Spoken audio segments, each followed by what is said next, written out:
नमस्कार दोस्तों, KGS में आप सभी लोगों का बहुत-बहुत स्वागत है। जैसा आपको पता है हमने एक नई सीरीज़ शुरू करी है, डेली मैप ड्रिल, जिसमें हम किसी न किसी इम्पोर्टेंट लोकेशंस को लेते हैं और आपके समक्ष जो है कवर करते हैं। तो आज जो इस टॉपिक को हम पढ़ने वाले हैं उसका नाम है इंडोनेशिया। तो आज मैं आप जिस टॉपिक के बारे में पढ़ाऊँगा वो है इंडोनेशिया। तो इंडोनेशिया क्यों अभी चर्चा में है? क्योंकि हाल ही में हमारे प्रधानमंत्री 3 देशों के दौरे पे गए थे, तो उसमें इंडोनेशिया था, ऑस्ट्रेलिया था, न्यूज़ीलैंड था। तो ऑस्ट्रेलिया, न्यूज़ीलैंड तो मैं बता चुका था, लेकिन इंडोनेशिया बच गया था, तो इसको भी आज कवर कर लेते हैं। लेकिन ये एक और विषय के बारे में मतलब इसका कहीं न कहीं कनेक्शन एक दूसरे विषय से भी जुड़ेगा, वो भी समझ लीजिए, क्यों इंडोनेशिया चर्चा में है। तो इंडोनेशिया के बारे में अगर हम देखें, तो इंडोनेशिया एक ऐसे बहुत सारे छोटे-छोटे द्वीपों का समूह है ना? जो दक्षिण एशिया के अंतर्गत आता है, दक्षिण पूर्व एशिया के अंतर्गत आता है। और अगर इन छोटे-छोटे द्वीपों को देखें तो ये लगभग 17,000 के आसपास ऐसे द्वीप हैं, जिसमें यहाँ पर आपको जावा, सुमात्रा, है ना? यहाँ पे ये जावा आइलैंड्स हैं, ये सुमात्रा है, इसको बोर्नियो कहते हैं। तो ऐसे छोटे-छोटे बहुत बड़ा ये समूह है। लेकिन ये चर्चा में क्यों है ना? भारत के प्रधानमंत्री तो गए ही थे, लेकिन एक और चीज़ के कारण ये चर्चा में है, वो क्या है? वो है हमारे गुरुदेव रविंद्रनाथ टैगोर। तो रविन्द्रनाथ टैगोर को यहाँ पर गए हुए 100 साल हो गए हैं, तो उसकी भी शताब्दी वर्ष यहाँ पर कुछ उत्सव मनाए जा रहे हैं, इसलिए ये चर्चा में है। तो याद रखिए इंडोनेशिया में भारत के जो राजदूत हैं, है ना? इंडोनेशिया में जो भारत का दूतावास कार्यालय होगा, वहाँ पे हमारे राजदूत रहते होंगे। उन राजदूत ने घोषणा की है कि इंडोनेशिया गुरुदेव रविन्द्रनाथ टैगोर की 1927 की ऐतिहासिक यात्रा, है ना? रविन्द्रनाथ टैगोर साहब 1927 में कहाँ गए थे? इंडोनेशिया गए थे। तो उनकी ऐतिहासिक यात्रा को कितने साल हो गए हैं? 100 साल हो गए हैं। तो 100वीं वर्षगांठ के उपलक्ष्य में 15 महीने तक चलने वाला समारोह 2026 से 27 तक आयोजन करेगा। तो ये पूरा 15 महीना तक एक समारोह आयोजन होगा, जिसमें रविन्द्रनाथ टैगोर जी से जुड़ी हुई जो प्रमुख चीजें हैं और उस यात्रा का सारा विवरण भी यहाँ पे होगा। तो एक उत्सव मनाया जा रहा है। तो बढ़ते हैं आगे और इंडोनेशिया को और गहराई से देखते हैं। तो अगर हम बात करें तो ये इंडोनेशिया कहाँ पर है? तो इंडोनेशिया को अगर आप देखेंगे तो हमारी जो भूमध्य रेखा निकलती है ना? भूमध्य रेखा कहाँ से निकलती है? तो भूमध्य रेखा आपकी इस तरफ से निकलती है। तो भूमध्य रेखा पर बसा हुआ एक देश है ना? अगर हम भूमध्य रेखा पर देखें तो कौन-कौन से देश आ जाते हैं? यहाँ पर आप देखोगे तो इक्वाडोर आ जाता है, कोलंबिया आ जाता है ना? ये दक्षिण अमेरिका का देश है, इक्वाडोर। फिर कोलंबिया है और तीसरा देश ब्राज़ील है।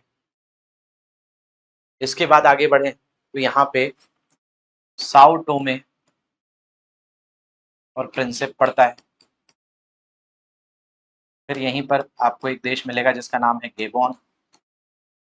इक्वेटोरियल गिनी आ जाता है।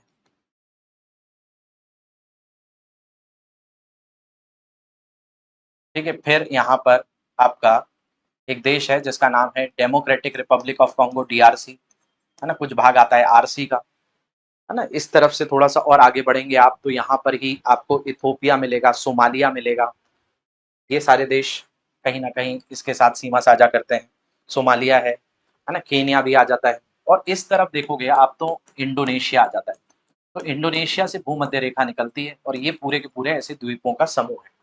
तो अगर हम बात करें इंडोनेशिया, इसी की जो राजधानी पहले थी जकार्ता, अब बदल कर क्या कर दी गई है? यहाँ पर नूसंतारा बना दी गई है, क्योंकि ये धीरे-धीरे जलमग्न होता जा रहा है। तो इंडोनेशिया ने अपनी राजधानी को भी बदला है। तो इंडोनेशिया के बारे में बात करें तो इंडोनेशिया आधिकारिक तौर पर इंडोनेशिया गणराज्य के नाम से जाना जाता है। रिपब्लिक ऑफ इंडोनेशिया के तौर पे होता है और ये दक्षिण पूर्व एशिया में स्थित एक विशाल द्वीप समूह वाला संप्रभु देश है, जिसमें बताया जाता है भूमध्य रेखा में फैले हुए 17,000 से अधिक द्वीपों से मिलकर बना है। और ये देश दुनिया का सबसे बड़ा द्वीप देश और सबसे अधिक आबादी वाला मुस्लिम बहुल राष्ट्र है। ठीक है, तो ये मुस्लिम बहुल राष्ट्र है, साथ साथ आबादी भी बहुत अधिक है और 17,000 से ज्यादा द्वीप में ये फैला हुआ है। तो ये है इंडोनेशिया। ठीक है, चलिए आगे बढ़ने से पहले आप लोगों के लिए इंफॉर्मेशन है कि अगर आप जिस तरीके से मेरे साथ मैप पढ़ रहे हैं, आपको न्यूज़पेपर्स को पढ़ना है तो आप मेरे साथ सुबह 7:15 बजे जुड़ सकते हैं, जिसमें मैं रोजाना न्यूज़पेपर को बहुत डेप्थ में एनालाइज करता हूँ इसी चैनल पे जिस पे आप ये देख रहे हैं। तो KGS IAS हिंदी के चैनल पे सुबह 7:15 बजे आइए और बहुत डेप्थ में आप आसानी से न्यूज़पेपर को समझ सकते हैं, उनके कठिन जो क्लिष्ट विषय हैं उनको बहुत आसानी से समझाया जाता है। तो इस सेशन के साथ ज़रूर जुड़ें। बढ़ते हैं आगे, तो हम यहाँ पे बात कर रहे थे, ये पूरा का पूरा समूह है इंडोनेशिया का जो देखने मिलता है, इसमें 17,000 से ज़्यादा छोटे-छोटे द्वीप हैं। ये पैसिफिक रिंग ऑफ फायर के पास भी आता है जहाँ बहुत सारे ज्वालामुखी निकलते हैं और यहाँ पर सक्रिय ज्वालामुखी का क्षेत्र है ना। इसमें अगर हम बात करें, ये सुमात्रा द्वीप है, जावा द्वीप है, बोर्नियो द्वीप है, सुलावेसी द्वीप है, मालुकी द्वीप है, न्यू गिनिया ये तिमोर के पास लगता है।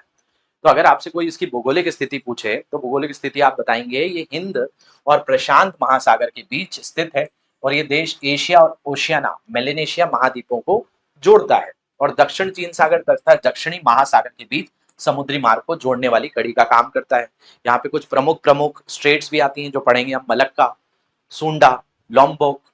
इसके अलावा राष्ट्रीय यहाँ की राजधानी क्या है? जकार्ता है, जिसको अब नई राजधानी बना दी जा रही है, नूसंतारा में स्थानांतरित किया जा रहा है। इसके अलावा जमीनी सीमा किसके साथ साझा होती है? तो ये मलेशिया के साथ सीमा साझा करता है, पापुआ न्यू गिनी के साथ करता है और पूर्वी तिमोर के साथ करता है ना। यहाँ पे ये सब देश हैं इसके जिनके साथ ये सीमा साझा करता है। तो याद रखना, मलेशिया, पापुआ न्यू गिनी और पूर्वी तिमोर, है ना। इस मैप पे अगर आप देखेंगे तो यहाँ पे आपको ये नजर आएगा, ठीक है। यहाँ पे ईस्टर्न तिमोर है, ये पापुआ न्यू गिनी है और ऊपर मलेशिया है, ठीक है। बढ़ते हैं आगे। तो जैसा मैं आपको बता रहा था, यहाँ पे ये पूरा का पूरा पैसिफिक रिंग ऑफ जो फायर है उसके में आता है। तो यहाँ पे बताया जाता है लगभग 127 ज्वालामुखी अभी भी सक्रिय हैं। कितने ज्वालामुखी सक्रिय वाला क्षेत्र है? 127 ज्वालामुखी सक्रिय वाला क्षेत्र देखने मिलता है। तो ज्वालामुखी स्पाइन कहलाता है पैसिफिक रिंग ऑफ फायर में।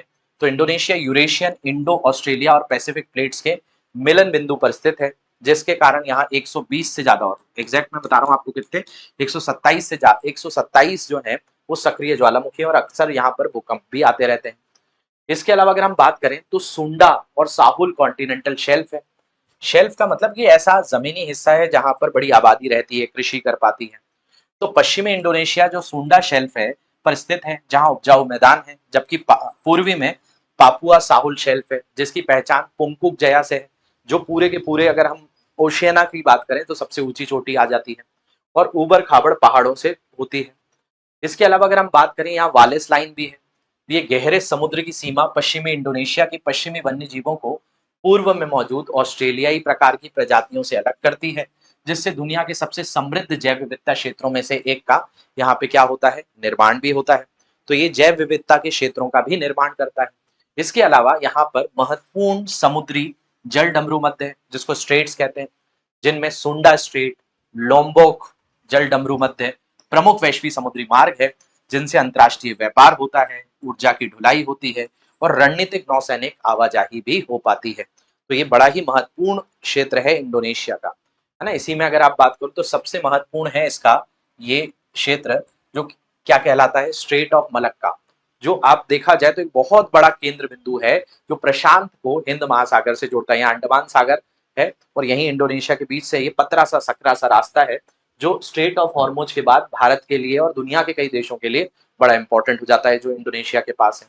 इसके अलावा दो और स्ट्रेट्स हैं यहाँ पर, एक है सुंडा स्ट्रेट जो इस तरफ दक्षिण महासागर लोम्बोक स्ट्रेट से जोड़ता है। तो इंडोनेशिया के पास स्ट्रैटेजिक इंपॉर्टेंस बड़ी है, जिसमें स्ट्रेट ऑफ मलक्का स्ट्रेट, सुंडा स्ट्रेट, लोम्बोक स्ट्रेट, इन सब के समीप ये विशेष तौर पर पाया जाता है। तो इसीलिए इंडोनेशिया बड़ा इंपॉर्टेंट है। 100 साल रविन्द्रनाथ टैगोर साहब को हो गए हैं, इसलिए यहाँ पर 15 महीने का एक उत्सव मनाया जाएगा। इसके अलावा आज का प्रश्न है आप लोगों के लिए कि इंडोनेशिया के संदर्भ में निम्नलिखित में से कौन सा कथन सही है? इसमें 15,000 से अधिक द्वीप समूह है, इसमें 150 से अधिक सक्रिय ज्वालामुखी हैं। नीचे दिए कूट का उपयोग करके सही उत्तर का चयन करना है, केवल एक, केवल दो, एक और दो दोनों, ना तो एक ना ही दो। तो इसका आंसर जल्दी से क्या करना है, आपको कमेंट सेक्शन में बता देना है ना। और रोजाना मैं ये क्वेश्चन आप लोगों को देता हूं तो इतना आपको बता देता हूं कि आप आसानी से इसका आंसर खोज पाओ। अगर ये सीरीज आप देख रहे हो तो इस सीरीज को ज्यादा से ज्यादा शेयर भी करिए आप लोग, ताकि इस पर हम आगे भी लगातार आपको ये सीरीज के जरिए छोटे छोटे स्तरों को भी मैं कवर करता चलूं। और ये भी जरूर बताइए आपको ये सीरीज कैसी लग रही है। इसके अलावा जो हिंदी माध्यम से यूपीएससी का सोशियोलॉजी ऑप्शनल कवर करना चाहते हैं, उनके लिए खास मौका है। 28 जुलाई से ऑप्शनल की क्लासेस शुरू हो रही हैं, आप इसको अवेल कर सकते हैं। 6,999 इसकी मात्र फीस है इसमें। इसके अलावा और कोई भी तरह की जानकारी चाहिए तो आप कमेंट्स में मुझे बता सकते हैं, है ना? अपने सुझाव भी भेज सकते हैं। मिलूँगा मैं आपसे अगले सत्र में, तब तक के लिए ध्यान रखिए। Thank you very much for watching this. Have a great day to everyone.